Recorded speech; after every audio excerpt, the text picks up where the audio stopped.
Hello guys, हमने जो धमाका बेंच लॉन्च किया था यूपी पीसीएस के लिए, हमने नहीं, मेरी संस्था द्वारा जो लॉन्च की गई थी धमाका बेंच पीसीएस के लिए। किसके पीसीएस के लिए? उत्तर प्रदेश पीसीएस के लिए धमाका बेंच जो लॉन्च किया गया था, उसी में मैं Prabhat Ranjan uni exam PCS के प्लेटफॉर्म पे हमने क्लास शुरू किया था। मिडाइवल हिस्ट्री का, मध्यकालीन भारत का क्लास शुरू किया था। उसकी आज तीसरी क्लास है। आज ज़्यादा बातें नहीं, टू दी पॉइंट क्लास पे आते हैं हम लोग। पहली क्लास में पढ़ाया था भारत में मुस्लिम आक्रमण, जो डला हुआ है प्लेलिस्ट में, वहाँ से जाकर देख सकते हैं।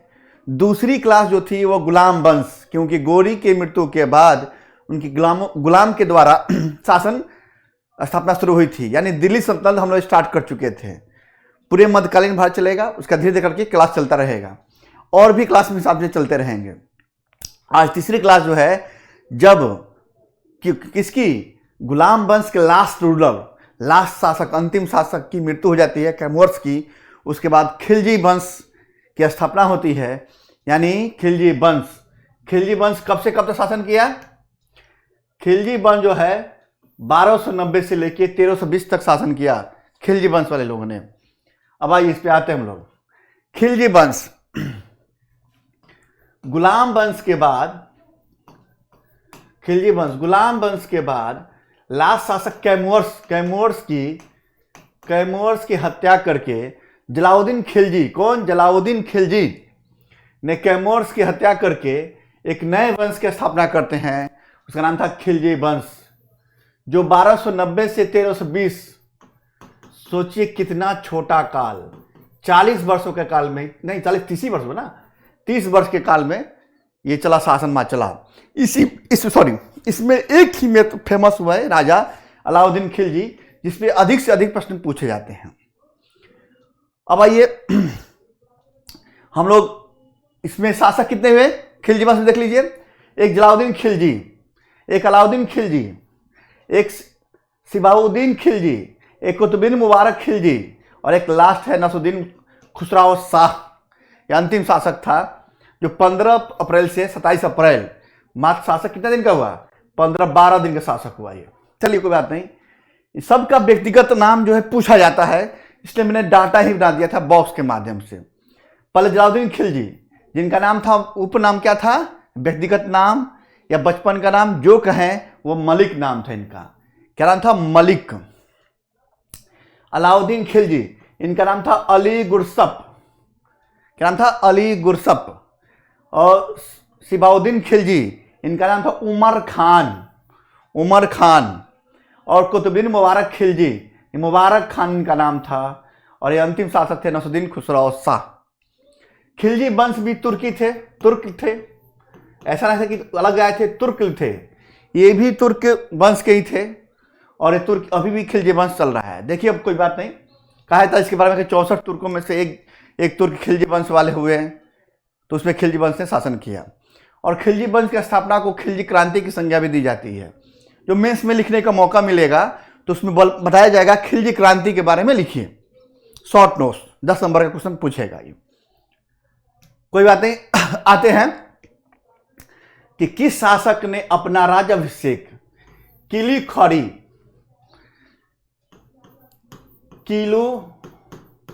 खेड़ी के महल में करवाया था? तो वो थे जलाउद्दीन खिलजी। अब देखिए यहीं पे अब आते हैं खिलजी वंश की स्थापना जो किए थे, संस्थापक जो थे जलाउद्दीन खिलजी थे। 1290 में ये गद्दी पे बैठे, 1296 तक ये शासन किए। जलाउद्दीन खिलजी के बारे में कहा जाता है कि कैकुबद जो है, इनको शाइस्ता खां की, क्या दिख रहा है आप लोग को? देर से लिख देते हैं। कैकुबद ने इसको शाइस्ता खां की उपाधि दी। प्लस कैकुबद के समय ही अरिज ममालिक, यानी सेना मंत्री अरिज ममालिक के पद पर बैठे थे। उसके बाद कैकुबद द्वारा जो है बनवाया गया था किला खोड़ी या किलूगढ़, कहीं कहीं मिलता है किलूगढ़, महल जो था कैकुबद के द्वारा ही बनवाया गया था। और इसी पे यानी कैमर्स जो लास्ट कैकुबत के बाद कैमर्स जो था लास्ट शासक था, उसकी हत्या करके ये शासन स्टार्ट किए। तो अपना राज्याभिषेक कहाँ किए थे? तो किला खोरी के महल में करवाए थे या किलोगढ़ में करवाए थे। ये बनवाया कौन था? कैकुबत बनवाया था। यह है किसके बारे में? तो फिरोज शाह खिलजी के बारे में है। थोड़ा मिटा दे, अब देखिए और बताते हैं इसके बारे में और क्या क्या कहानी क्या हुआ इनके समय। जलाउद्दीन फिरोज शाह खिलजी के बारे में है। और देखिए क्या क्या किए इन्होंने। इसके बाद इनके समय में ही दो विद्रोह हुए थे। किनके समय? जलाउद्दीन फिरोज शाह खिलजी के समय। एक तो विद्रोह हुआ था हाजी मौला का, सॉरी सिद्दी मौला का विद्रोह हुआ था। सिद्दी मौला का विद्रोह हुआ था, जो ईरानी फकीर था। कौन था? ईरानी फकीर था। इसको क्या किया? सिद्दी मौला का विद्रोह हुआ तो हाथी के पैरों तले दबा दिया इसको, कहा जाओ बहुत तुम फकीर साहब जो है आपने विद्रोह किया, तो हाथी के पैरों तले दबा दिया इनको। दूसरा विद्रोह हुआ मलिक छज्जू का।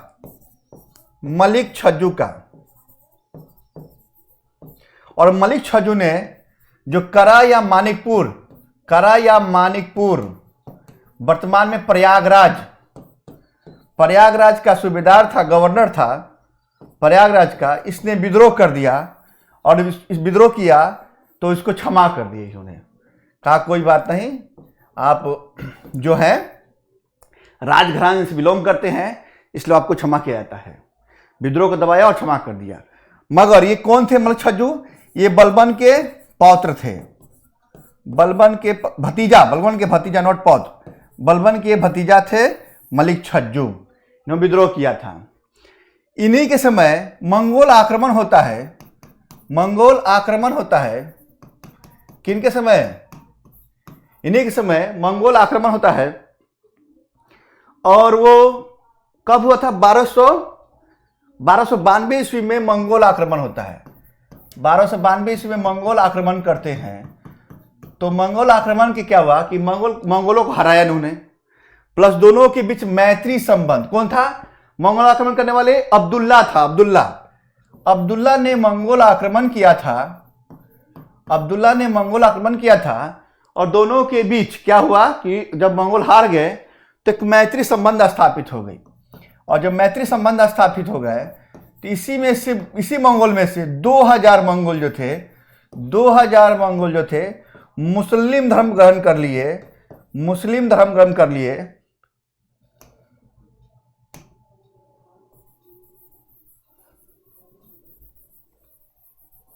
हाँ, मुस्लिम धर्म ग्रहण कर लिए।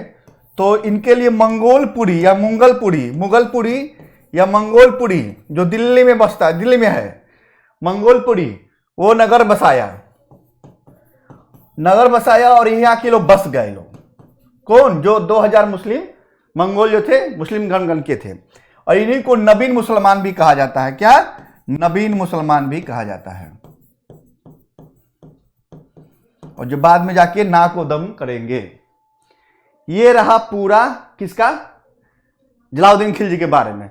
इसी के समय जलाउद्दीन खिलजी ने अपनी पुत्री की शादी अपने भतीजे अलाउद्दीन खिलजी से की थी। यानी अब भतीजा भी हो गया और दामाद भी हो गया। और मुस्लिम धर्म में कहा जाता है कि अपनी माँ का दूध छोड़ के अब किसी से शादी कर सकते हैं, नहीं खास भाई बहन में नहीं होगा शादी, बस सचेरी भाव से शादी हो सकती है। तो उन्हें भतीजे से क्या किया? अपनी पुत्री की शादी कर दिया, दामाद भी हो गया। और इसी से मैंने उन्हें दक्षिण आक्रमण पर भेजे। किसको? अलाउद्दीन खिलजी को। और ये गया अलाउद्दीन खिलजी दक्षिण अभियान पे, देवगिरी अभियान पे गया था। और वहां के शासक उसमें रामचंद्र देव थे। उसको लूटा पाटा अलाउद्दीन खिलजी, पैसा लेके आया। और इनको जब देवगिरी अभियान से लौट रहा था तो जलालुद्दीन खिलजी को इसने बुलाया कारा या मानिकपुर, जो प्रयागराज में पड़ता है, वहां बुलाया मिलने के लिए। यहाँ आए मिलने ये, और मिलने आए तो ये धोखे से क्या किया कि अलाउद्दीन खिलजी ने जलालुद्दीन खिलजी की हत्या कर डाली। जलालुद्दीन खिलजी ने अलाउद्दीन खिलजी की हत्या कर डाली, और हत्या के बाद कराया मानिकपुर में अलाउद्दीन खिलजी ने, कौन? अलाउद्दीन खिलजी ने कराया मानिकपुर में अपने आप को सुल्तान घोषित कर लिया, बादशाह ने सुल्तान घोषित कर लिया। सुल्तान घोषित कर लिया कौन? अलाउद्दीन खिलजी। यानी 1296 ईस्वी में इनकी हत्या हो जाती है, और ये इनका भतीजा या दामाद अलाउद्दीन खिलजी गद्दी पे बैठ जाता है। ये पूरा रहा इनका पूरा कार्यक्रम, किसका? जलालुद्दीन खिलजी का। अब आइए नेक्स्ट प्रश्न। जब उसने राजस्व किंगशिप प्राप्त किया तो वह शरीयत के नियमों और आदेशों से पूर्णतः स्वतंत्र था। और बर्नी ने यह कथन किस सुल्तान के लिए कहा है? तो बर्नी ने यह कहा है अलाउद्दीन खिलजी के लिए कहा है। बर्नी अलाउद्दीन खिलजी के बारे में कहता है। अमीर खुसरो 8 सुल्तानों को देखेंगे, बलबन से लेके मोहम्मद तुगलक तक, और बर्नी 6 सुल्तानों का शासन देखेगा। बर्नी बहुत वर्णन किया है अलाउद्दीन खिलजी के बारे में। और बर्नी के किताब का नाम था क्या? बर्नी की किताब का नाम बताएंगे? अभी आगे आता है तो बताते हैं उसको। जियाउद्दीन बर्नी। और जियाउद्दीन बर्नी ने, चल अब आइए अलाउद्दीन खिलजी के बारे में चर्चा करते हैं हम लोग। तारीख फिरोज शाही, जियाउद्दीन बर्नी का नाम था। तारीख फिरोज शाही, फिरोज शाह पे ही केंद्रित करके किताब लिखा था उसने। अब आइए अलाउद्दीन खिलजी। अब अलाउद्दीन खिलजी क्या हुआ कि अलाउद्दीन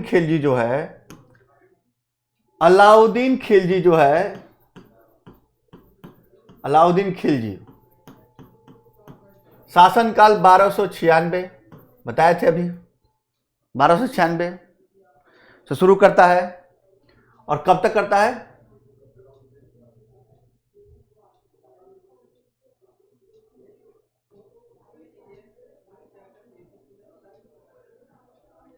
(1296 से 1316 ईस्वी तक अलाउद्दीन खिलजी शासन करता है।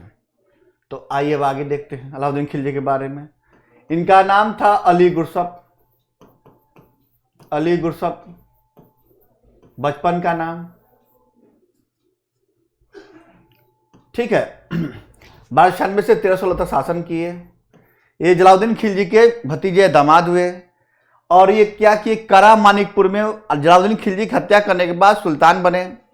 और राजाभिषेक जो किए, राजाभिषेक कहां पे? तो दिल्ली में बलबन के द्वारा बनाए गए महल, लाल महल में जो बलबन के द्वारा बनाया गया था, उसमें अपना राजाभिषेक किए ये कौन? अलाउद्दीन खिलजी। इसके बाद और क्या काम किया अलाउद्दीन खिलजी? इन्होंने अलाउद्दीन खिलजी शासन के बैठने के बाद एक एक करके काम शुरू करते हैं भाई। क्या क्या ये प्रश्नों के माध्यम से हम देखते हैं भाई। अलाउद्दीन खिलजी के समय 2 विद्रोह हुआ। विद्रोह तो 2-3 हुआ, 2-3 विद्रोह हुआ। 2 फेमस था। एक था नवीन मुसलमान का विद्रोह, जो नवीन मुसलमान मंगोलपुरी बसे थे, वो प्रथम विद्रोह था इनके समय का। एक अकद का विद्रोह था, अकद खां। और तीसरा विद्रोह जो हुआ, हाजी मौला का विद्रोह हुआ। पूछा जाता है कि हाजी मौला का विद्रोह किसके समय हुआ था? 3 विद्रोह हुए। जब इसने विद्रोहों को देखा तो कहा कि भाई विद्रोह होते क्यों इतना भाई? तो इसके लिए उसने क्या किया? सबसे पहले एक आदेश पारित किया और कहा कि विद्रोह को रोकने के लिए कुछ उपाय करना पड़ेगा। तो 4 आदेश पारित किया। कहा कि जितने जो शासक वर्ग हैं आपस में वैवाहिक संबंध नहीं करेंगे, समारोह में भाग नहीं लेंगे, मदिरा का सेवन नहीं करेंगे, टैक्स का फॉलो करेंगे, फ्री में कुछ नहीं मिलेगा इन लोगों को, इतनी बातें कही और खुद इस चीज को फॉलो भी किया उसने। इससे क्या हुआ कि विद्रोह में थोड़ी मोड़ी कमी आ गई। एक मंगू खा का विद्रोह हुआ, मरहाजी मौला, नमीन मुसलमान, अकत खा, 3 फेमस विद्रोह इसके समय हुए थे। इसके बाद अलाउद्दीन खिलजी जो है खलीफा, देखिए प्रश्न आगे देखिए मिल जाएगा अभी, देखिए कि सुल्तान जो था, कौन सुल्तान नया धर्म चलाना चाहता था किंतु उलमा लोगों के विरोध किया, वो था अलाउद्दीन खिलजी। बर्नी कहता है इनके बारे में, बर्नी, कि इसने 2 काम अच्छा काम किया। एक तो द्वितीय सिकंदर की उपाधि ली, कहा कि द्वितीय सिकंदर के भांति मैं विश्व विजेता बनना चाहता हूं, विश्व विजेता। और इसके लिए उसने एक लंबी चौड़ी सेना खड़ा कर दिया, इसलिए सिकंदर सानी की उपाधि ली और सिक्कों पे भी सिकंदर सानी लिखवाया इसने। दूसरा, एक नया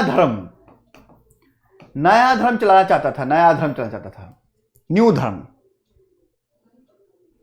ठीक है, तो वही पूछा कि कौन सा था। तीसरा ये काम किया कि खलीफा से तो मानता लिया, मगर उलेमा वर्ग को शासन से अलग रखा, उलेमा वर्ग को शासन से अलग रखा इसने। किसने? अलाउद्दीन खिलजी ने। क्यों? जानता था कि उलेमा वर्ग शासन में रहेंगे तो कुछ विद्रोह भी होते रहेंगे। इसका देखिए प्रश्न, देखिए आ गया कि दिल्ली के किस सुल्तान ने सिकंदर सानी की मनोपाधि धारण की थी? वो था अलाउद्दीन खिलजी।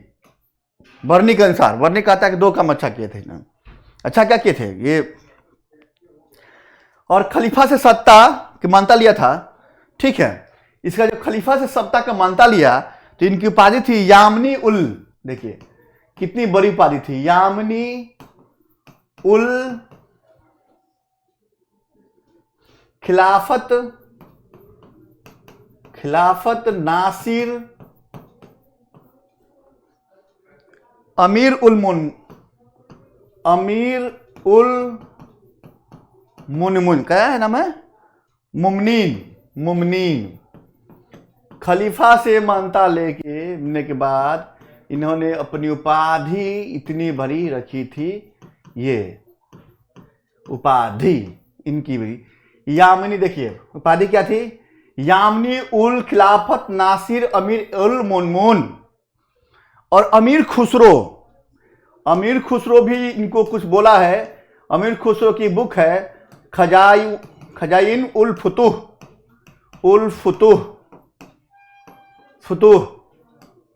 इसमें इनको अमीर खुसरो ने क्या क्या कहा है सुन लीजिए। विश्व का विजेता उपाधि दिया इसने। जनता का चरवाहा। ठीक है, उसके बाद इनको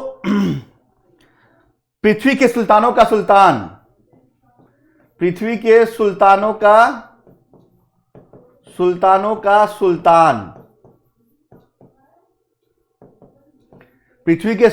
सुल्तान और युग का विजेता। ये अमीर खुसरो की एक पुस्तक है। अमीर खुसरो इनके दरबार में विद्वान के रूप में संरक्षण पा रहे थे और उन्होंने एक किताब लिखी थी खजाइन उल फुतूह। उसमें जिक्र किया है इनकी इतनी उपाधियां उन्होंने दी है।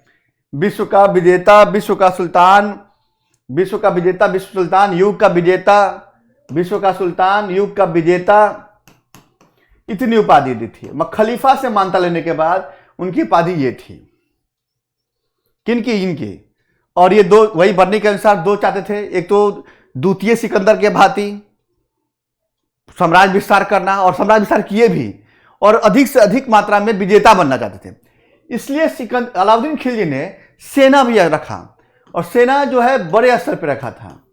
सेना, इसलिए अस्थाई सेना का निर्माण किया इन्होंने।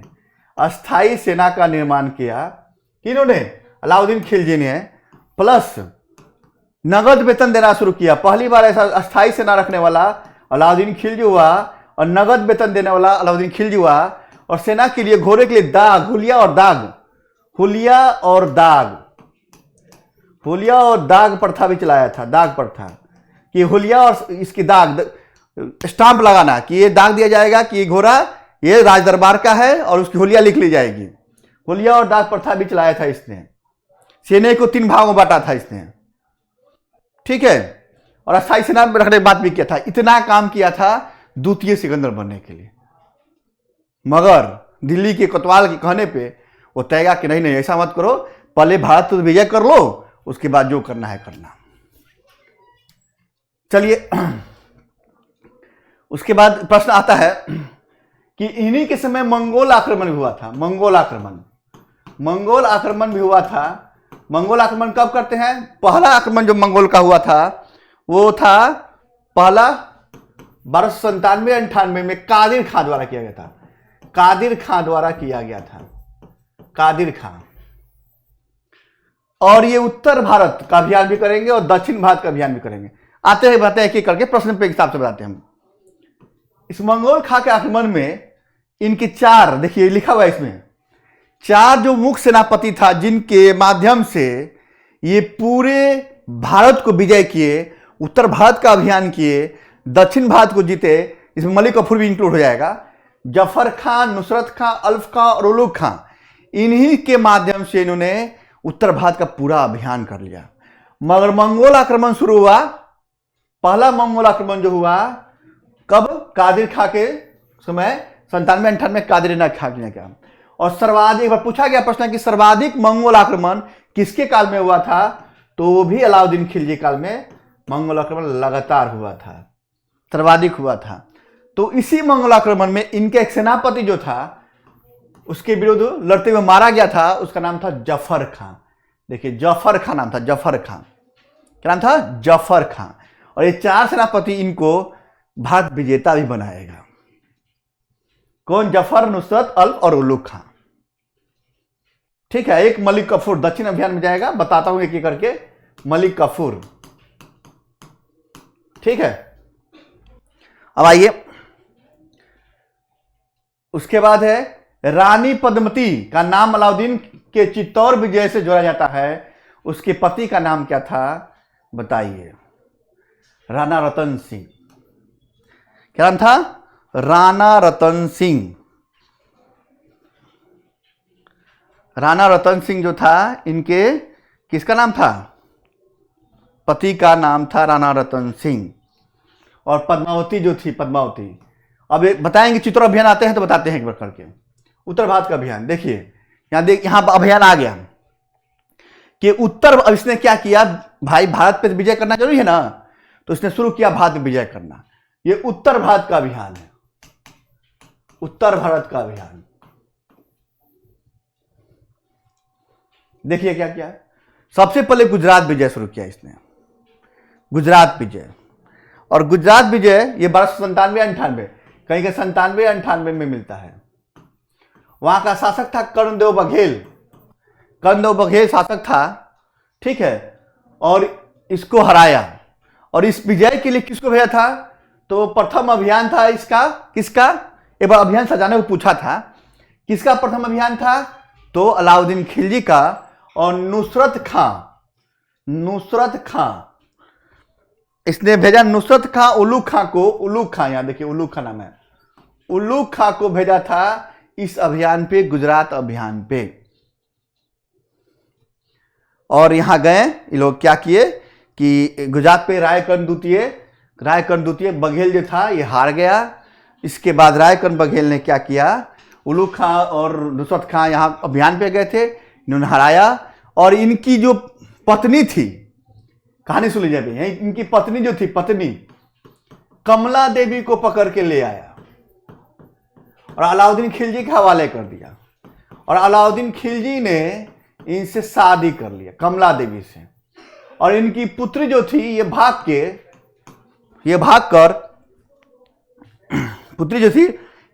देवगिरी पहुंच गई। कहां?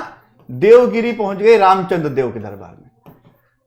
देवगिरी पहुंच गई रामचंद्र देव के दरबार में। इनकी पुत्री कौन? देवल देवी। क्या नाम था? देवल देवी।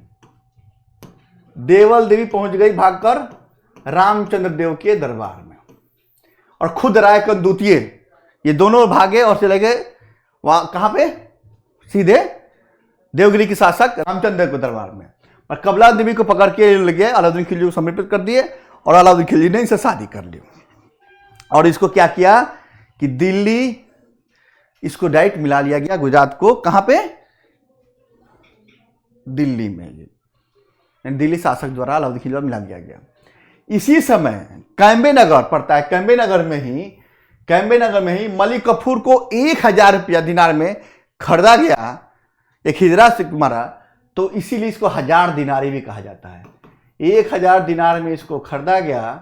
इसकी योग्यता को देखिए नुसरत खान लोगों ने खरीदा और इसको भाई समर्पित कर दिया शासक के अलाउद्दीन खिलजी के पास, तो इसलिए 1000 दिनारी भी कहा जाता है किसको, मलिक कफूर को। और यही मलिक कफूर एक योग्य सेनापति होगा, पर दक्षिण का अभियान करेगा ये अकेले दम पे।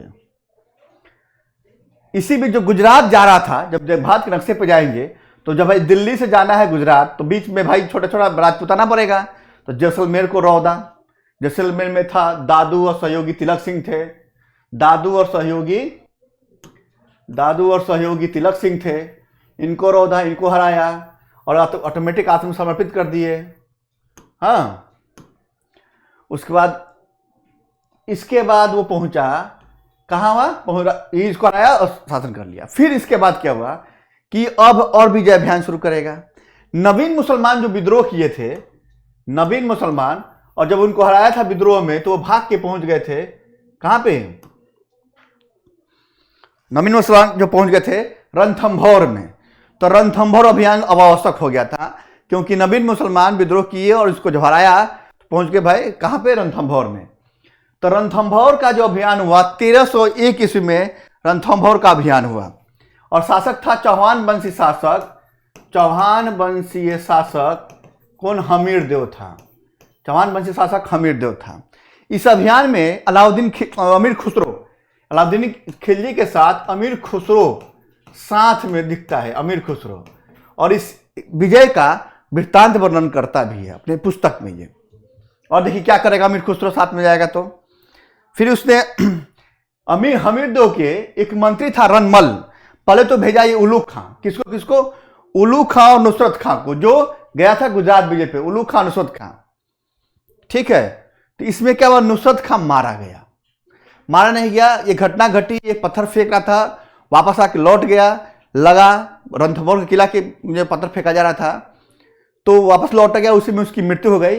यानी इस अभियान में भी नुसरत खां और उलूग खां जाता है, इस अभियान में भी नुसरत खां और उलूग खां जाता है, उलूग खां, जिसमें एक घटना के क्रम में नुसरत खां हार जाता है और तुर्क जो है सैनिकों में भगदड़ मचाती है। उसी समय हमीर देव ने उलूग खां के आक्रमण करके उलूग खां को हरा देता है।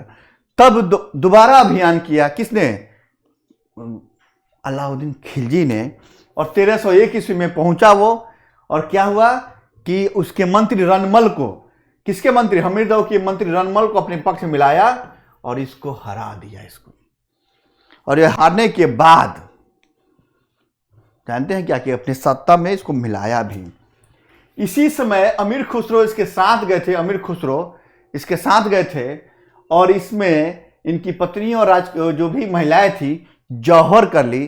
तो अमीर खुसरो ने जौहर प्रथा का जिक्र किया है कि राजपूत घराने की महिलाएं क्या करती थी कि अपनी अस्तित्व बचाने के लिए अग्नि में कूद जाती थी अपने पति की मृत्यु के बाद। ये शान शौकत की बात होती थी, ताकि विदेशी जो हैं, जो आक्रमणकारी हैं, उनके साथ अनैतिक ना कर सके। ये जौहर प्रथा का जिक्र करता है अमीर खुसरो यहाँ पे।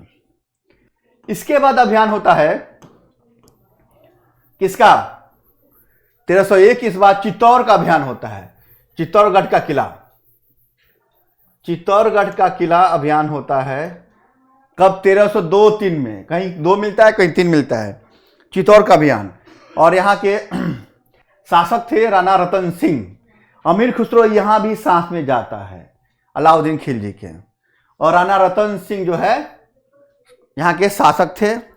और कहा जाता है, कहानियां हैं, अभी आया था, मूवी भी आया था अलाउद्दीन खिलजी, जिसमें कहा जाता है कि राणा रतन सिंह की पत्नी जो है पद्मनी बहुत सुंदर थी, एक कहावत है। और इसी से रिझ कर अलाउद्दीन खिलजी ने इन पे आक्रमण किया, ताकि इनको हरा कर उनकी पत्नी को लेके आऊं और शादी कर लूं, एक कहावत है। और इसी पे अलाउद्दीन खिलजी एक मूवी बनी थी, बताया गया इसमें। मलिक मोहम्मद जायसी जो है, मलिक मोहम्मद जायसी जो है पद्मावती भी लिखते भी हैं एक किताब मलिक मोहम्मद जायसी द्वारा। गया, आक्रमण किया, इनको हराया, ठीक है। और पद्मावती भी क्या की, दिमाग लगाई, क्या की, हारने के बाद पद्मावती और जितनी राजपूत स्त्रियां थी सबने जौहर कर लिया। फिर जौहर हुआ और जौहर प्रथा का बना। अमीर खुसरो फिर करता है इसका, ठीक है। इसके बाद चित्तौड़ को का नाम रख दिया खिरजाबाद और अपने पुत्र खिरज खां, बताएंगे खिरज खां की शादी देवल देवी से होती है। खिरज खां यहाँ का शासक घोषित कर दिया, यहाँ रख दिया, गवर्नर बना दिया, शासक बना दिया यहाँ पे। चलिए यहाँ तक कहानी हुई। इसके बाद उसने क्या किया कि मालवा विजय करेगा। मालवा पे शासन कौन कर रहा था? मालवा पे शासन जो कर रहा था 1305 ईस्वी में, वो शासक था महल देव। कौन था? मालवा 1305 ईस्वी में महलक देव। और इसको हराने के लिए भेजा, एनुअल मुल्क मुल्तानी को भेजा था और इसने आसानी से विजय प्राप्त कर लिया। 1305 ईस्वी में मालवा 1305 ईस्वी में शासक था महलक देव और आराम से एनुअल मुल्क मुल्तानी ने गया आराम से क्या क्या हराया और कब्जा कर लिया। ये उत्तर का अभियान पूछा जाता है। फिर आया सिवाना का अभियान जो था, सिवाना का जो अभियान था,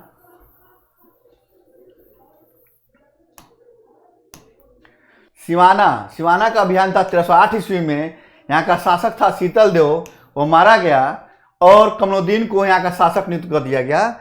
यानी सिवाना में है शीतल देव हार गए और वहाँ पे कमरुद्दीन को यहाँ का शासक नियुक्त कर दिया। फिर जालौर था, जालौर भी 1311 ईस्वी में, या कन्हर देव था शासक थे, इनको भी हराया। यही उत्तर भारत में अंतिम अभियान था उत्तर भारत का। ये अंतिम अभियान हुआ, लास्ट जो है अटैक्ट हुआ किसके द्वारा? अलाउद्दीन खिलजी द्वारा नॉर्थ इंडिया पे। और इसको कन्हर देव को कृष्ण द्वितीय भी कहा जाता है, ठीक है। ये सब है, ये सबको हराया उत्तर भारत के। ये रजवाड़े हुए कहाँ के? राजस्थान के रजवाड़े हुए, फिर गुजरात तक जीत गए। इसके बाद देखिए प्रश्न क्या है, तो वो प्रश्न पूछा भी है कि अलाउद्दीन खिलजी के आक्रमण के समय सिवाना का शासक कौन था? तो सिवाना का शासक महलक देव था और महलक देव 1311 ईस्वी में कहाँ हुआ? सिवाना का आक्रमण हुआ 1308 ईस्वी में, 8 में सिवाना का हुआ और हराया अभी। अब एक प्रश्न पूछा, पीसीएस का ही प्रश्न है मैक्सिमम इसमें, असंगत छाटिए। सहनाए मंडी अलाउद्दीन खिलजी द्वारा बाजार नियंत्रण हेतु नियुक्त किया गया अधिकारी। सही बात है। अलाउद्दीन खिलजी ने क्या किया कि एक राशनिंग व्यवस्था अपनाई और सार्वजनिक वितरण प्रणाली की शुरुआत भी की। राशनिंग वितरण प्रणाली क्या था कि बर्नी ये कहता है कि एक ऐसा सुधार चाहता था जो ग्रामीण स्तर पर भी सुधार करे और शहरी स्तर पर सुधार करे। इसके लिए उसने बाजार नियंत्रण प्रणाली अपनाई। इसमें कहा कि भाई इसका उद्देश्य क्या था? इसका उद्देश्य था एक तो ग्रामीण जो है कम सस्ते दर पे सामान खरीद सके और शहरी क्षेत्र में जो रहते थे उनको भी सस्ते दर पे सामान मिल सके। दूसरा, क्योंकि टैक्स की मात्रा अधिक थी और वो बचत कम था, इसलिए ये चाहते थे, बर्नी कहता है। मगर दूसरा एक और इसका दिमाग में चल रहा था, जो इतनी बड़ी अस्थायी सेना रखी गई है, बड़े संख्या में सेना रखी गई है, तो पेमेंट का दर कम है, तो इनके लिए भी एक ऐसी बाजार व्यवस्था कर दी जाए जिसमें सब सुविधाएं कम दर पे मिले। इसलिए उसने बाजार नियंत्रण व्यवस्था लाया। उसी में 3 प्रकार के व्यवस्था था। बाजार नियंत्रण व्यवस्था में 3 प्रकार की व्यवस्था उसने किया। एक तो कहा कि दीवान रियासत विभाग स्थापित कर दिया और इस पर रख दिया रियासत विभाग, जो आर्थिक विभाग था, और इसका हेड बना दिया याकूब को, मलिक याकूब को इसका हेड बना दिया। दूसरा इसने व्यवस्था यह कर दिया कि सहनाए मंडी बनाया। और इस पे मलिक काबुल को हेड बनाया। ठीक है। और बाजार नियंत्रण व्यवस्था पे 3 प्रकार के बाजार थे इसमें। एक तो घोड़े हाथी के बाजार, एक सराय अदल था। सराय अदल जो कपड़ा का व्यापार, कपड़ा का था, कपड़ा जो था इसके लिए बनाया था बाजार। और एक था कि अनाज मंडी था, अनाजों के लिए। तो सराय अदल कपड़ों के लिए, घोड़ों के लिए एक अलग बाजार, और एक अनाज मंडी था। सहना मंडी जो बनाया, इसका हेड बनाया गया मलिक काबुल को हेड बनाया सहना मंडी का। सराय अदल था कपड़ा का, और दीवानी रियासत विभाग के अंदर इसको रख दिया और मलिक याकूब को इसके अंदर कर दिया। इसके अलावा इसने क्या किया कि यदि एक कारवा व्यापारी जो था उसको कुछ दिया अनुदान, लीजिए, और जो घाटा लग रहा हो उसके बदले में उनको अनुदान दे दिया। प्लस कहा दूर दूर से लेके आइए अनाजों खरीद के और यहां जमा कीजिए, इसलिए राशनिंग व्यवस्था भी कहा जाता है इसको। सबका दर फिक्स कर दिया, इससे अधिक कोई लेगा तो उस पर कार्रवाई की जाएगी। भाई पता कैसे चलेगा कौन है? तो बरीद एक गुप्तचर विभाग को संगठित किया इसने, गुप्तचर विभाग लिखा हुआ है, गुप्तचर विभाग को संगठित किया। और इसके मुख्य अधिकारी बनाया किसको? मुख्य अधिकारी जो बनाया बरीद ए मुमालिक को बनाया मुख्य अधिकारी, बरीद ए मुमालिक।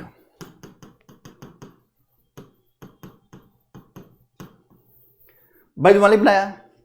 प्लस बरीद के माध्यम से ये देखने लगा कि कोई इसमें झोल तो नहीं कर रहा है। फिर इसके अलावा भी उसने दिमाग लाया, मुनिहान भी कोई रखा, एक मुनिहान भी गुप्तचर था, उसके माध्यम से भी क्या किया कि देखते रहा कि दिन भर का रिपोर्ट लाके मुनिहान जाके खबर देता था मुनिन जी की तरह, नारद मुनि की तरह, इनको अलाउद्दीन खिलजी को। उसके बाद इसके माध्यम से पूरे बाजार पर नियंत्रण प्रणाली स्थापित किया। मगर एक ऐसा उलझा हुआ व्यवस्था था इसके मरने के साथ ही समाप्त हो गया। चलिए, बाजार नियंत्रण पे था। उसके बाद मुहसिब विभाग होता है, एक अधिकारी था जो जनता के नैतिक आचरण का देखभाल करने वाला अधिकारी था। मुहतसिब जनता के नैतिक आचरण का देखभाल करने वाला अधिकारी था।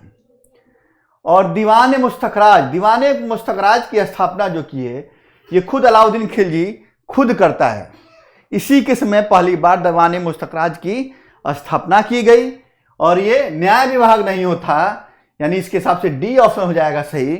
ये न्याय विभाग नहीं था, ये आर्थिक विभाग था, जिसके माध्यम से जितने चीजें थी, क्या पानी पिला,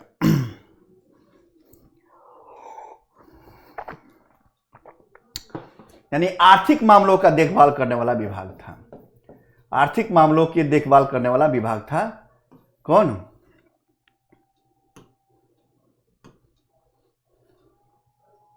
अरे देखिए कैसे कैसे भाग रहा है। कोई बात नहीं, भागने दीजिए इसको।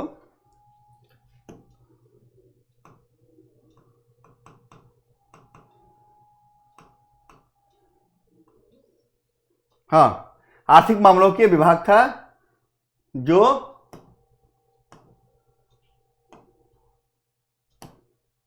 आर्थिक मामलों का विभाग था जो अलाउद्दीन खिलजी समय स्थापित किया गया था।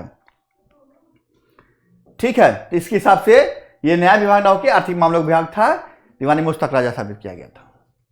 अब आइए, किस सुल्तान काल में खालिसा भूमि को अधिक पैमाने में विकसित किया गया था? अलाउद्दीन खिलजी। अलाउद्दीन खिलजी ने क्या किया? जितने भूमि बांटे गए थे, किनके? अधिकारियों को, तुर्क शासक अधिकारियों को, सबको जब्त किया। कहा कि कोई बात नहीं, सब जब्त करो, और सबको खालिसा भूमि में चेंज किया। खालिसा भूमि में चेंज किया। कहा कि इसका जो टैक्स वसूला जाएगा डायरेक्ट जाएगा केंद्र के पास, और उसके हिसाब से दिया जाएगा आप लोग को पेमेंट। उसका धार्मिक जितने भी कर बांटे, जमीन बांटे गए थे, वक्त है इनाम, उसको भी जब्त किया। कहा कि मैं दूंगा, अब मेरे हिसाब से आप पेमेंट मिलेगा, आप लोगों को जो अनुदान देना होगा मैं दूंगा आपको। इसलिए इसने धार्मिक अनुदान विभाग की इनाम भूमि को भी समाप्त कर दिया इसने। और मैक्सिमम जितने जमीन थे, एवं तक खुद मुकदम चौधरी जो ग्राम के राजस्व अधिकारी थे, उनके भी पैसे को उनके भी जमीन को जब्त किया, कहा कि मैं बताऊंगा कि कैसे व्यवस्था करना है। इसीलिए उसने खालिसा भूमि को, सबको खालिसा भूमि में कन्वर्ट कर दिया और कहा कि ये टैक्स उछला जाएगा, टैक्स अधिकारी की नियुक्ति होगी और ये टैक्स अधिकारी डायरेक्ट टैक्स देगा केंद्र को और उसके हिसाब से वितरण होगा पैसों का।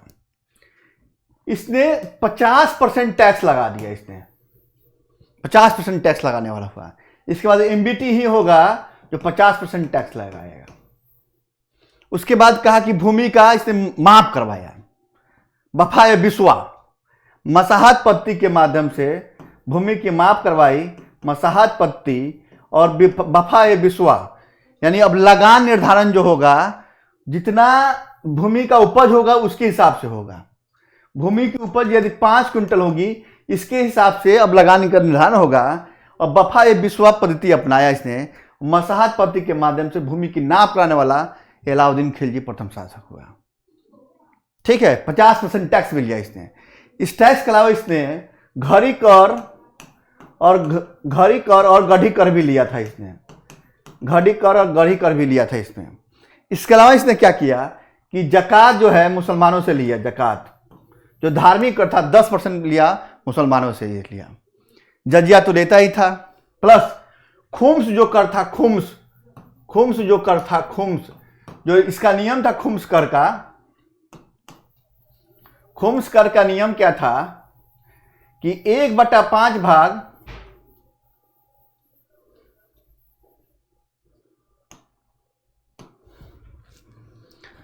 एक बहुत गर्मी लगे अभी।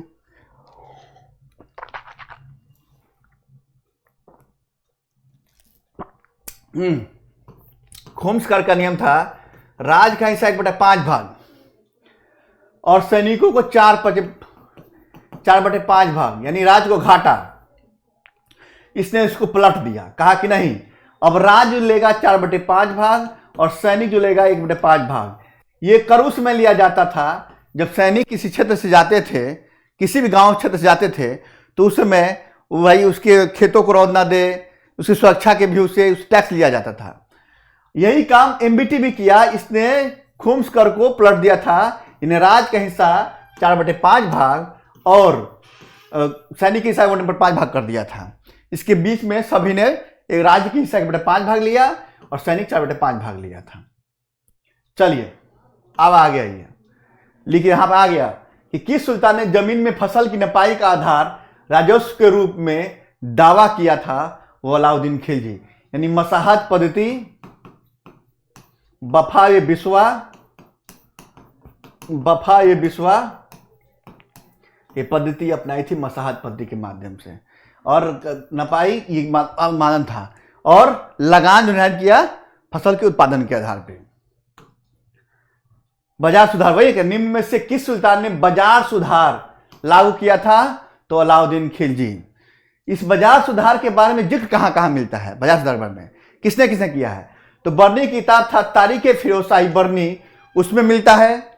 अमीर खुसरो का किताब था खजाइनुल फुतूह, और इसामी की किताब थी फुतूह उस सुल्तानी। ये तीनों बुकों में मिलता है क्या, बाजार सुधार का, भाई कि बाजार की सुधार किया था। ये 3 बुक थे, एविडेंस के रूप में ये बुक थे, एविडेंस थे जिनके माध्यम से पता चलता है कि बाजार भी सुधार किए थे। और बाजार सुधार बताया भी थे आपको कि राशनिंग व्यवस्था, दूर दूर से करवा लेके आएगा, टैक्स में पैसा अनाज के रूप में और यहाँ जमा किया जाएगा ताकि अकाल पड़ने पे काम किया जाएगा। बाजार नियंत्रण में 3 बड़े बाजार थे, एक घोड़े के, एक अनाज के मंडी, एक कपड़ा का मंडी। कपड़ा के मंडी को सराय अदल कहते थे। सहना मंडी एक अधिकारी था। इसके बाद दीवानी रियासत विभाग के अंदर रखा गया था। इसके बाद सबके दाम फिक्स थे। अंतिम जो परमिट देता था उसका नाम था परनवीस। परनवीस परमिट देने वाला। ठीक है, इतने प्रकार की व्यवस्था उसने की थी, बहुत ही उलझाऊ व्यवस्था ये। और जिक्र कहाँ मिलता है, बर्नी के ताराई के फिरोज शाही, अमीर खुसरो के खुजाम फुतूह, इसामी के फुतूह सुल्तानी में मिलता है। निम्नलिखित में किस मध्यकालीन शासक ने सार्वजनिक वितरण प्रणाली, राशनिंग व्यवस्था, एक तो सार्वजनिक वितरण प्रणाली भी, वही पीडीएस सिस्टम जो आज के चल में चल रहा है, पीडीएस सिस्टम और राशनिंग प्रणाली, ये कहते हैं इसी को शुरुआत करने वाला अलाउद्दीन खिलजी हुआ था। कौन हुआ था? अलाउद्दीन खिलजी हुआ था। घड़ी अथवा गृह कर, घड़ी अथवा गृह कर लगाने वाला दिल्ली का प्रथम सुल्तान कौन था? तो वो भी था अलाउद्दीन खिलजी। हमने बताया अभी जस्ट 50% टैक्स लेगा भाई ने, इसका एमबीटी लेगा 50% टैक्स। निम्नलिखित कथन विचार कीजिए जो अलाउद्दीन खिलजी से संबंधित है। वह है, पहला है कि उसने कृषि जमीनों की पैमाइश के बाद जमीन की मालगुजारी वसूल की। पहले जमीन की नाप कराई, उसके बाद उसने बताया कि कितना एक्चुअल जमीन है, उसके हिसाब से लगान निर्धारण किया था। यह बात सही है। उसने लगान व्यवस्था को अपनी पूरी सल्तनत में लागू किया, पूरी सल्तनत में लागू नहीं किया, 2-3 जगह अलग नियम लगाया था। यह गलत है। वो लाहौर में अलग नियम प्रणाली था उसका। उसने प्रांतों के गवर्नर के अधिकारियों को समाप्त कर दिया। सही बात है, उसने प्रांतों के गवर्नर के अधिकारियों को समाप्त कर दिया। ये सही बात है। 1 और 3 इसका सही जवाब है इसका। 1326 में अलाउद्दीन खिलजी के समय दिल्ली के सुल्तान और मंगोलों की बीच सीमा क्या हो गई? मैंने बताया ना कि सर्वाधिक मंगोल आक्रमण हुआ था, और पहला आक्रमण जो हुआ था कब? 1297-98 में कादिर खां के समय हुआ था। और 1326 में जो थे, रावी नदी जो है ये इसकी सीमा हो गई। इसके उधर वाला बेल्ट जो होगा मंगोल कब्जा कर लिए थे, इधर वाला बेल्ट अलाउद्दीन खिलजी के समय था। अब आइए इसमें सर्वाधिक मंगोल आक्रमण इन्हीं के समय। पहला आक्रमण कादिर खां 97-98 में, 97-98 में, और लगातार आक्रमण होता रहा भाई। क्या हुआ उसके बाद? 1302 में तरगी द्वारा किया गया था। 1302 में तारगी, पूछा नहीं जाता है, पूछ दे तो क्या कीजिएगा। 5-6 में इसको अली बेग, तर्तक और तारगी, यही तारगी जो था जो लास्ट में निर्धारण कर दिया रावी नदी का तट। रावी नदी का जो तट निर्धारण किया ये तारगी द्वारा किया गया था। 1307 ईस्वी में कुबक और इकलबान द्वारा किया गया था। अब मंगोल नीति के प्रति भाई इतने मंगोल आक्रमण हो रहे थे तो उनके प्रति नीति अपनाया, रक्त और लौह की नीति, जो बलबन ने अपनाया था कि धार भाई रक्त और लोह, अब रक्त लोहे से रक्त बहाएंगे हम, मगर तुमको छोड़ेंगे नहीं मंगोलों को। और मंगोल भी मांगने नहीं थे, लगातार आक्रमण करते रहे भाई, तो उनके प्रति रक्त और लौह की नीति अपनाया। फिर क्या किया कि दिल्ली को सुरक्षित करने के लिए दिल्ली के में रक्षा दीवार की स्थापना कर डाली। और दुर्ग जो अपने बनाया था, श्री दुर्ग बनाया था, श्री दुर्ग, उस किले की मरम्मत भी कराई बढ़िया से इसके। उसके बाद समाना और दीपालपुर जो पड़ता है पाकिस्तान के बेल्ट में, वहां पे एक गेट बना दिया वहां पे समाना दीपालपुर में, रक्षा पंक्ति, प्रथम रक्षा पंक्ति, और समाना दीपालपुर में रक्षा पंक्ति बनाया और वहां सैन्य टुकड़ियों को नियुक्त कर दिया। फिर उत्तर पश्चिम में भी भारत में सैन्य टुकड़ी के सेनापति गाजी मलिक, ये उत्तर पश्चिम भारत में समाना दीपालपुर बात कर रहे हैं, यहाँ जो सैन्य टुकड़ी नियुक्त किया था, इसके हेड बनाया था किसको? गाजी मलिक, यानी गयासुद्दीन तुगलक। ये अगला जो वंश आएगा, जिस वंश की स्थापना तुगलक वंश करेगा, वो गाजी मलिक गयासुद्दीन तुगलक द्वारा किया जाएगा। जिससे रावी नदी के तट पे मलिक काफूर और गाजी मलिक द्वारा रोक दिया गया था। किसे? और रावी नदी मंगोल और खिलजी साम्राज्य का सीमा बन गया था। किसे? वही 1305-06 ईस्वी में तारकी द्वारा तारगी को रोक दिया गया था। अलाउद्दीन खिलजी के आक्रमण समय देवगिरी के शासक कौन था? रामचंद्र देव। देवगिरी शासक कौन था? रामचंद्र देव, यानी दक्षिण भारत। और दक्षिण भारत का जो अभियान था, इसका वर्णन में 3 लोग करता है। एक बर्नी, तारीख फिरोजशाही में, एक अमीर खुसरो भी करता है और एक इसामी भी करता है। अमीर खुसरो का भी किताब था और इसामी भी, ये तीनों लोग इसकी वर्णन करता है। कौन सही सुनिश्चित नहीं है? दक्षिण भारत का अभियान का देख लीजिए। अब देखिए दक्षिण भारत में कौन कौन है। देवगिरी के शंकर देव, रामचंद्र के मरने के बाद जब मलिक काफूर, देखिए रामचंद्र के मरने के बाद जब मलिक काफूर दोबारा शासन करने गया, अभियान करने गया, तो शंकर देव शासक था वहां पे। वारंगल का रामचंद्र देव, और रामचंद्र देव देवगिरी के था, तो ये गलत हो जाएगा। फेसियल का द्वार समुद्र का फेसियल था। राजधानी पूछता है। और मदुरा का 2 भाई था, वीरपांड सुंदरपांड, आपस में लड़ रहे थे। वीरपांड ने कब्जा कर लिया, इसलिए भी सही था। ये नहीं, आंसर हो जाएगा वारंगल।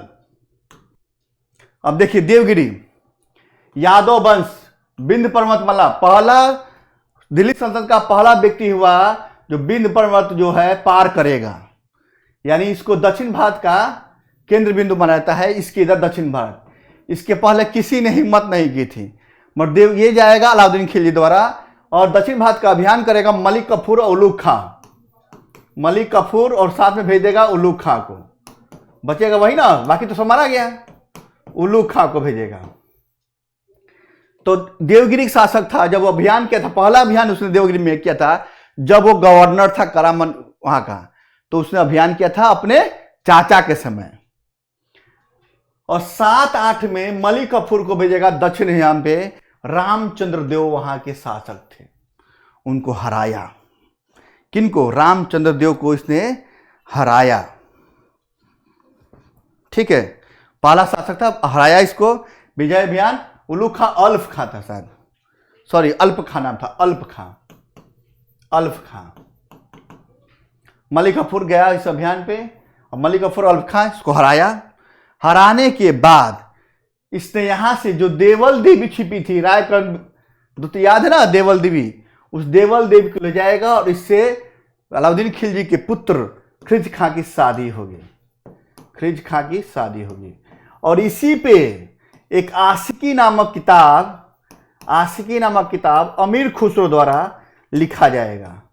अमीर खुसरो द्वारा लिखा जाएगा, आशिकी नामक किताब लिखा जाएगा अमीर खुसरो द्वारा। किसके द्वारा? अमीर खुसरो द्वारा आशिकी नामक किताब लिखा जाएगा। देवल देवी खिज खां की शादी की कहानी। उसके बाद इसमें क्या हुआ कि देवगिरी देव हार गया और कहा कि कोई बात नहीं है, हम हार गए तो कोई बात नहीं। एचिलपुर कहा जाता है, एलिचपुर कहा जाता है। एचिलपुर के क्षेत्र का जो भी टैक्स होगा हम देने का वादा कर दिया। उसके बाद वो चला गया वहां से। और इसके बाद रामचंद्र देव को राय रायन की उपाधि देके इसको दिल्ली लाया गया। राय रायन की उपाधि दी गई, राय रायन की, यहां देखिए, इसको उपाधि दी गई, राय रायन की उपाधि दी गई। और कहा कि जाइए अपने क्षेत्र में शासन कीजिए, और अब समय समय पे आके भाई इस्लाम ठोकते रहिए। क्योंकि दक्षिण में इतना आसान नहीं था शासन करना, क्योंकि विंध्य पर्वतमाला के इधर जो क्षेत्र था बहुत ही क्या होता है कि बैकग्राउंड क्षेत्र था, और कम्युनिकेशन नहीं था। तो भाई सत्ता दिल्ली में और यहाँ से यहाँ तक सत्ता स्थापित करना बड़ी मुश्किल था। उत्तर भारत में जो भी जीता तो वो शासन में ला दिया। मगर दक्षिण अभियान के लिए उसने क्या किया कि कहा कि जाइए ऐश कीजिए, मगर समय समय पे आके हमको दंड क्या कीजिएगा, वो देते रहिएगा, टैक्स देते रहिएगा, और समय समय पे हम जो कहेंगे, जब भी अभियान पे जाएंगे तो आप हम सैनिक भेजते रहिएगा। और राय रायन को उपाधि दे डालिए। मगर इसी बीच क्या हुआ कि अलाउद्दीन खिलजी जब उलझा रहा उधर, तो ये अपने आप को स्वतंत्र घोषित कर लिया। फिर दोबारा मलिक कफूर जाता है, अभियान करता है और इसको हराता है। इसके बाद इसके मरने के बाद यही शंकर देव बैठेगा। किस पे? देवगिरी पे शंकर देव बैठेगा। चलिए, उसके बाद है वारंगल। काकतीय वंश का जो था वारंगल, ये पूछता है कभी कभी सजाने को, काकतीय वंश का राजधानी कहां था? वारंगल। तो काकतीय वंश का था वारंगल में, काकतीय वंश का शासन था। 1309-10 ईस्वी में मलिक कफूर जाता है, राय रुद्रदेव को हराता है। राय रुद्रदेव क्या करते हैं कि भाई उनको लगा कि प्रताप रुद्रदेव, राय रुद्रदेव जो थे कि गलिनता महसूस हुई कि भाई हम हार गए। तो उन्होंने कहा कि सीधे नहीं गए मिलने, सीधे नहीं कहे, वो समर्पण नहीं करने गए। एक सोने की मूर्ति बनवाए, उसे गले में जंजीर डाले और भेज दिए कि ले जाइए, यही मेरी प्रतीकात्मक चिन्ह है। और वो मलिक कफूर लेके गया वहां पे। प्लस वारंगल में जो था, वारंगल यहाँ गोलकुंडा का जो खान था, यहाँ पे कोहनूर हीरा, याद है ना कोहनूर हीरा? गोलकुंडा खान से कोहनूर हीरा मिला था, वो हीरा दे दिया किसको? मलिक कफूर को। और मलिक कफूर ने इस हीरा के ये कोहनूर हीरा को ले आके दे दिया अलाउद्दीन खिलजी को। इसकी कहानी लंबी चौड़ी है कोहनूर हीरा, लास्ट में जल जाता है, ब्रिटेन के पास चल जाता है, पहले अलाउद्दीन खिलजी के पास रहता है, उसके बाद ये प्रताप रुद्रदेव के पास, फिर अलाउद्दीन खिलजी के पास आता है, बीच में कहानी गायब, फिर मालवा शासक के पास रहता है, मालवा शासक मोहम्मद के पास, ये देता है हुमायूं को देता है। हुमायूं जो है हुमायूं बात पता, इसकी कहानी बीच में नहीं मिलती है। फिर गोलकुंडा के शासक इसको शाहजहां को देता है।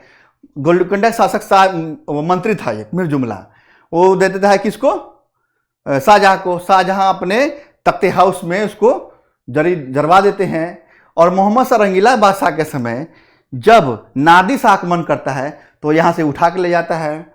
फिर दोबारा क्या होता है कि शाह सूजा, वहाँ का शासक था शाह सूजा, रंजीत सिंह से इतना खुश होता है, रंजीत सिंह लाहौर में तोपों को दे देते हैं समुद्र से मान ली नदी से खिंचवा के उसको, तो उसने खुश होकर उसने कोहिनूर दे दिया रंजीत सिंह को। रंजीत सिंह के मरने के बाद उसके बेटे दिलीप सिंह के पास था। दिलीप सिंह जो ब्रिटेन पढ़ने गए, ये बताएंगे मॉडर्न में पढ़ाएंगे सब, ब्रिटेन में पढ़ने गए, ब्रिटेन में, तब वहाँ पे वो ब्रिटेन शासिका के यहाँ चला गया, जो आज तक वहीं पे। ये है पूरा वारंगल के कोहिनूर कहानी। ठीक है, तो प्रताप रुद्रदेव भेज दिया और कहा कि हम टैक्स देंगे, कोई दिक्कत नहीं है, भेंट दे करेंगे। फिर है कि होयसल द्वार समुद्र, इसकी राजधानी द्वार समुद्र, वैसे शासक था, इसकी राजधानी थी द्वार समुद्र, सॉरी। और इसके बीरबल्ला जो तृतीय थे, बीरबल्ला ये इसके शासक थे, ये तृतीय बीरबल्ला तृतीय, ये भी हारे मलिक कफूर से, कहा कि मैं टैक्स देता रहूंगा, आपको चिंता नहीं कीजिए। उसके बाद वो पहुंचा मदुरा, मुद्रा लिख दिया है बच्चा।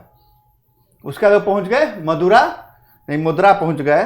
और मदुरा में क्या हुआ, मदुरा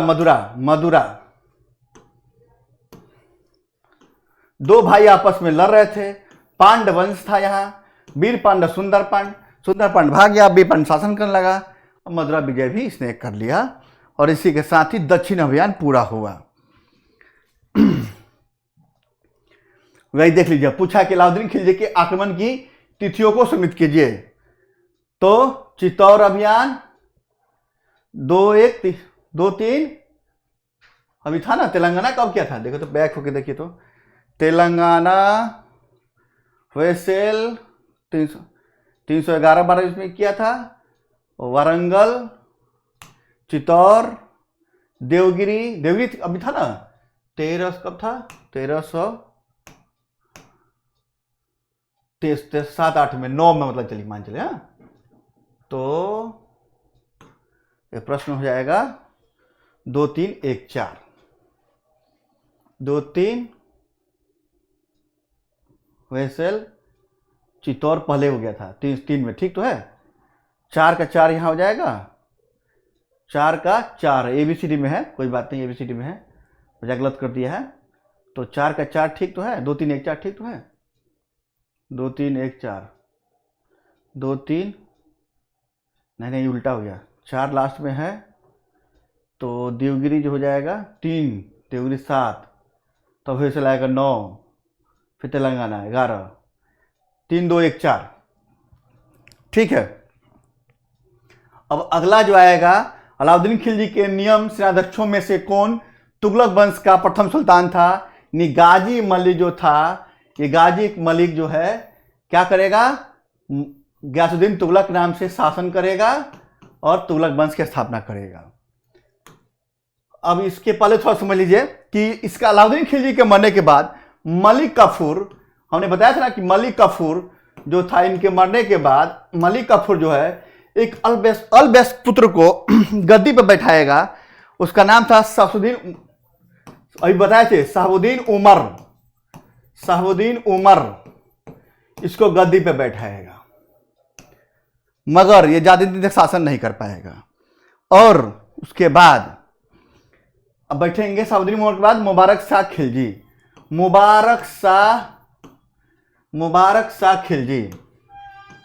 मुबारक शाह खिलजी इसकी गद्दी बैठेंगे। इनका शासन काल रहेगा 1316 से 1320 तक, ठीक है। और इसने क्या किया, अपने आप को खलीफा ही घोषित कर लिया, कहा हम ही खलीफा हैं, हमसे बड़ा कोई नहीं है।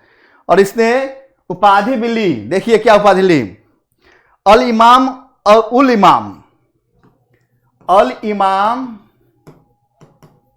उल इमाम, और एक उपाधि और ली थी इसने, खिलाफत उल्लाह, खिलाफत उल्लाह, खिलाफत उल्लाह की उपाधि ले डाली। और बर्नी इसके बारे में कहता है कभी कोई स्त्री का बस पहन के दरबार में पहुंचा था, कभी के नंग बस में पहुंचा था, स्त्री प्रेम ज्यादा थे और ये अपने आप को खलीफा घोषित कर लिया। ऐसे ऐसे करके मुबारक शाह खिलजी के बारे में पूछा जाता है कि कौन ऐसा सुल्तान था जो अपने आप को खलीफा ही घोषित कर लिया था। वो थे मुबारक शाह खिलजी। इसके बाद नसरुद्दीन खुसरो शाह लास्ट शासक हुआ अलाउद्दीन खिलजी का, जो 15 अप्रैल से 27 अप्रैल 12 दिन शासन किया।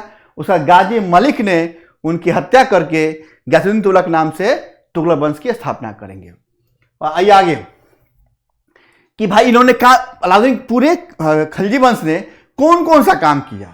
तो अमीर खुसरो और अमीर हसन देहलवी को संरक्षण दिया है सभी ने मिलकर।